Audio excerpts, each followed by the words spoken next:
Alhamdulillah rabbil alamin. Wassalatu wassalamu ala sayyidina Muhammadin wa ala alihi wa sahbihi ajma'in. Subhanaka la ilma lana illa ma 'allamtana innaka antal alimul hakim.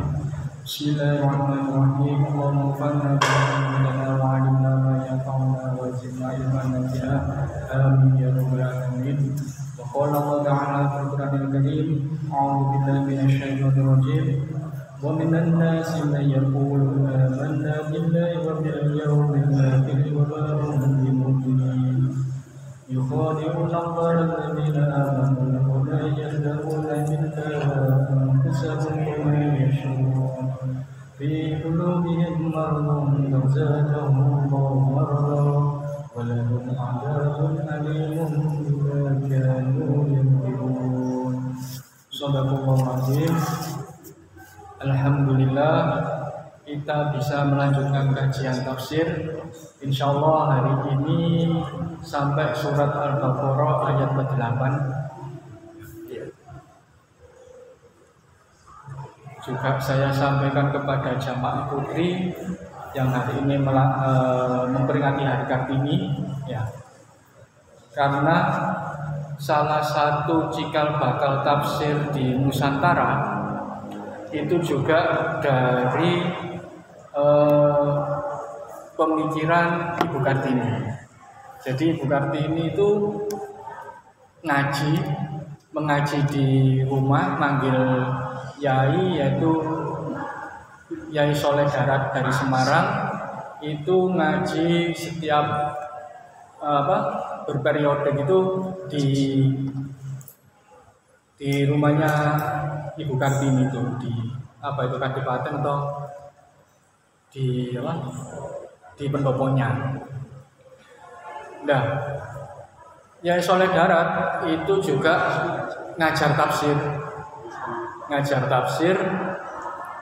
Kemudian atas prakarsa Ibu Kartini, beliau menemui Yai Soleh Darat, diminta bagaimana kalau Quran itu diterjemahkan. Jadi biar yang bisa baca tuh nggak cuma para ulama, tapi masyarakat yang awam juga bisa belajar secara mandiri. Akhirnya atas prakarsa Ibu Kartini tadi sama saya Yai Soleh Darat tadi diterjemahkan Quran dengan bahasa beku kayak yang kita kaji kayak gini. Dan itu insya Allah kalau tidak salah nama kitabnya itu Fathur Rahman atau apa gitu. Itu terbitnya di Singapura kalau tidak salah, bukan di sini malahan. Jadi karya Yai Soleh Darat Semarang, salah satu tafsir kuno di Nusantara. Selain tafsir Iblis ini, terus ada lagi tafsir Iqlil, juga tafsir yang lain di Nusantara. Sekarang kita lanjutkan.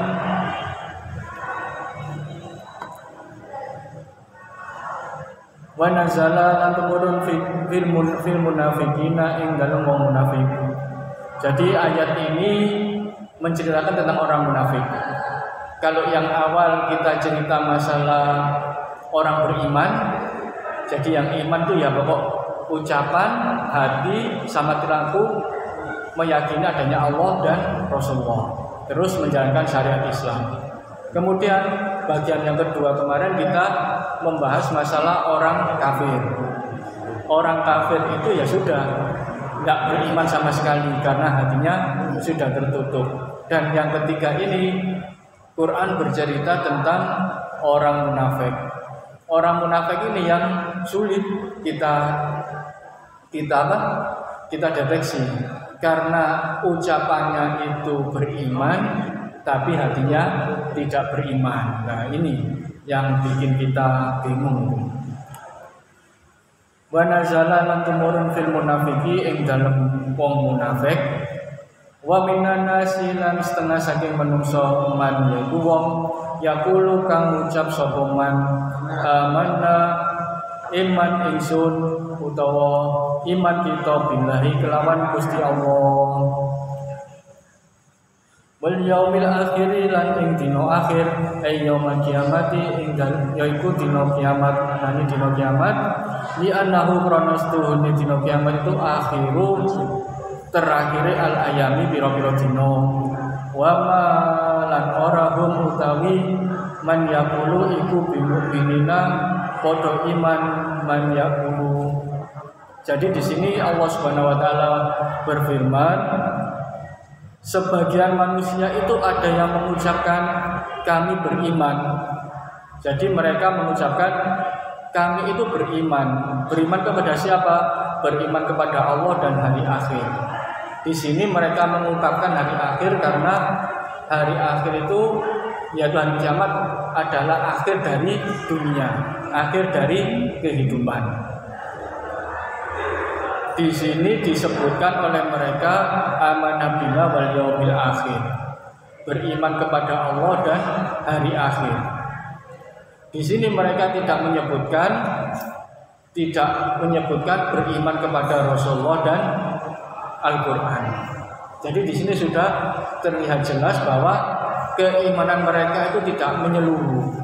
Mereka cuma mengaku beriman kepada Allah dan hari akhir, dan semuanya itu barang gaib.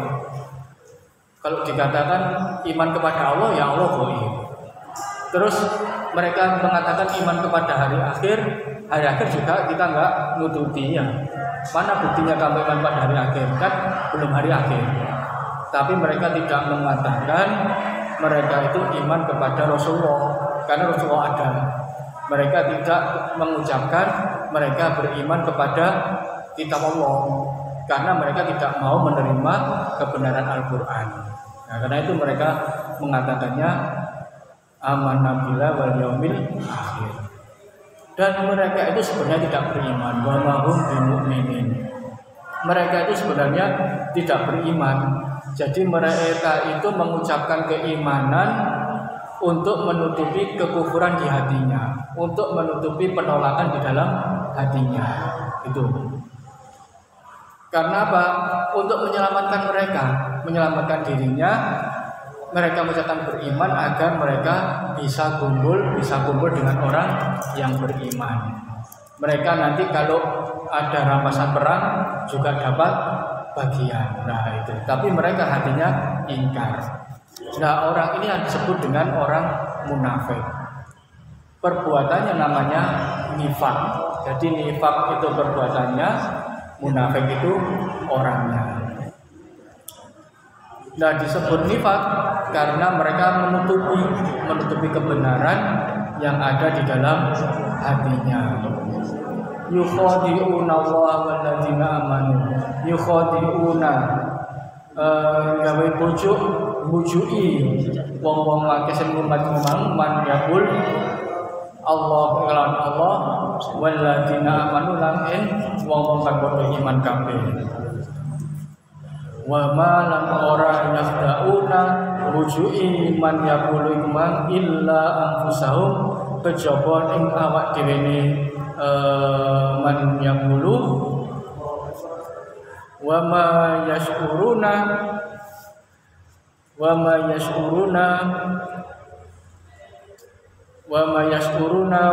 lan ora yashuruna wong-wong iku mang ngerti paham. Mereka mengatakan bahwa mereka itu beriman kepada Allah dan hari akhir, padahal mereka itu tidak beriman. Mereka menganggap bisa membohongi Allah dan membohongi orang-orang beriman, orang-orang yang beriman, membohongi Rasulullah. Padahal sesungguhnya mereka menyatakan itu tadi tidak lain hanya membohongi diri mereka sendiri. Mengapa demikian? Karena kebohongan mereka itu li'anna balaghidahihim raji'un ilaihim. Sak temene kelakuan iku mang bujuk iku mang bakal balik nang awak dhewe wong munafik. Tapi mereka tidak menyadarinya. Mereka tidak menyadarinya. Ya'lamuna anna bidahum anfusihim, bahwa mereka itu membohongi diri mereka sendiri.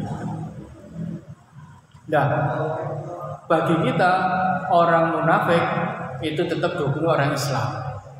Beda dengan orang yang kafir kemarin. Kalau orang itu kafir, maka dihukumi bukan orang Islam, dihukumi bukan Islam, non Muslim.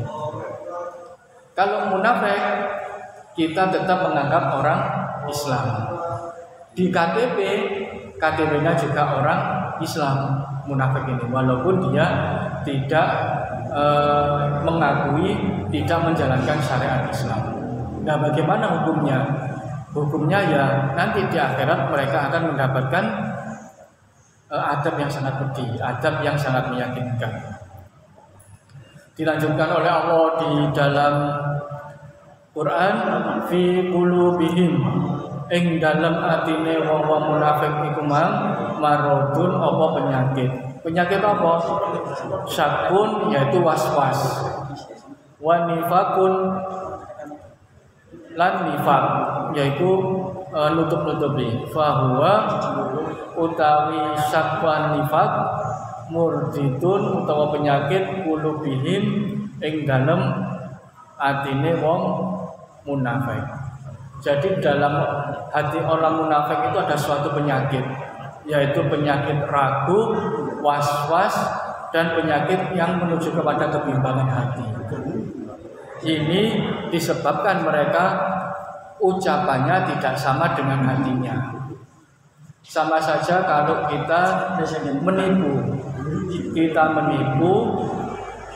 perbuatan kita tidak kita akui, kita melakukan kesalahan, maka hati kita akan was-was, hati kita tidak tenang. Lain bila kita biasa menipu orang, kita berbohong, sudah biasa hati ini, nggak ada rasa khawatir, sama dengan orang yang kafir, ya sudah nggak beriman. Tapi orang munafik ini was-was, ragu, jangan-jangan nanti orang Islam ini mengetahui kebohongan mereka. Jangan-jangan Rasulullah nanti bakal mengetahui kebohongan mereka. Dan memang dengan diutusnya Rasulullah dan diturunkannya Al-Quran ini, Allah malah menambahi penyakit dalam hati mereka. Fazada mongko nambahi hum ing wong munafik sapa Allah Gusti Allah maradon apa penyakit. Jadi sudah hatinya sakit, oleh Allah ditambahi beban sakit lagi. Bima anzalahu, dengan kelawan nurunaken sapa Allah minal Quran kelawan Quran likufurihim ing dalem kekufuran mereka. Jadi Allah menambah penyakit di dalam hati mereka itu dengan diturunkannya Al-Quran yang membongkar kekufuran mereka, yang membongkar sakit hati mereka. Walahum lan kedue wong-wong munafik iku adabun siksa alimun kang gedhe, yaiku muklimun kang menyakitkan. Jadi di akhirat nanti mereka akan mendapatkan siksa yang sangat pedih karena kekufuran mereka. Bima kanu krono kelakuan yang dipunya wong munafik bujui, karena kebohongan mereka, maka di akhirat nanti mereka akan mendapatkan siksa yang sangat pedih. Ini di akhirat. Sedangkan di dunia hati mereka tidak akan tenang, hati mereka tidak bisa tentram. Segala sesuatunya merasa tidak nyaman. Karena apa? Karena mereka nggak sinkron antara hati dengan ucapan. Karena itu Rasulullah SAW juga menyatakan ciri-ciri munafik itu salah satunya adalah bila berkata dusta. Nah itu karena orang munafik itu kalau ngomong nggak pernah benar. Bahkan di salah satu kitab tafsir yang lain itu dijelaskan malah lebih menakutkan. Seandainya orang munafik ini dikasih ekor sama Allah kayak tikus. Jadi misalnya orang munafik itu dikasih ekor oleh Allah, terus kita itu ditampakkan, maka kita nggak bakalan bisa menginjak bumi, tetapi kita menginjak ekor orang munafik itu, saking banyaknya orang munafik. Karena itu kita mohon kepada Allah, mudah-mudahan kita dijauhkan dari sifat dan perilaku orang munafik. Di antara apa? Membersihkan hati. Membersihkan hati. Jadi kita Islam sudah, iman juga sudah, tinggal ihsannya. Mari kita di bulan Ramadan ini kita perbaiki ihsan kita. Kita perbaiki hati kita. Kita hilangkan sakit di dalam hati kita, misalnya hasad, dengki, itu juga nanti menyebabkan ke arah kemunafikan. Karena apa? Karena kalau kita hasad, dengki, maka kita akan merasa tidak enak dengan orang lain, merasa iri dengan orang lain, dan akhirnya kita merasa Allah tidak adil. Kita merasa bahwa hidup ini tidak adil. Nah, disinilah nanti timbul suatu sakit dalam hati yang menyebabkan kita menuju kepada kemunafikan. Itu beberapa firman Allah yang bisa kita kaji pada hari ini. Mudah-mudahan apa yang kita kaji ini bisa kita renungi, bisa kita implementasikan dalam kehidupan sehari-hari, khususnya untuk saya yang menjelaskan juga jamaah sekalian bahwa orang-orang munafik itu hatinya tidak sama dengan ucapannya. Apa yang diomongkan tidak sesuai. Nah, seandainya kita dalam interaksi dengan orang lain, kita bilang, oh ya kamu bagus, kamu sip, tapi hati kita aslinya kon iku elek, gak kepak. Nah, itu berarti kita kemasukan ciri-ciri orang munafik. Karena itu kita harus hati-hati. Wa idza qila lahum wallahu a'lam bissawab. Mungkin ada yang didiskusikan?